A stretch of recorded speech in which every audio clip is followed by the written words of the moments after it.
Assalamualaikum.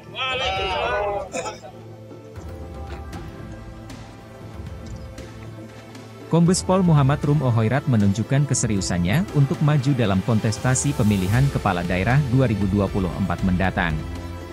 Hal itu terlihat dari upayanya mendaftar di partai yang membuka pendaftaran. Rum Ohoirat akan maju di pemilihan wali kota Tual 2024 dan sudah mendaftar di 5 partai. Kelima partai tersebut adalah Gerindra, Nasdem, Perindo, PPP dan PSI.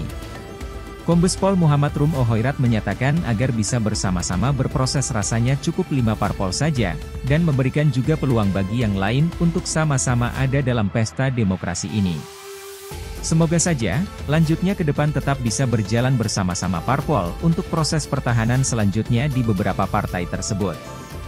Rekomendasi itu urusan yang di atas, yang penting kita sudah bekerja maksimal untuk masyarakat, biarlah semua proses diatur oleh parpol, pungkasnya.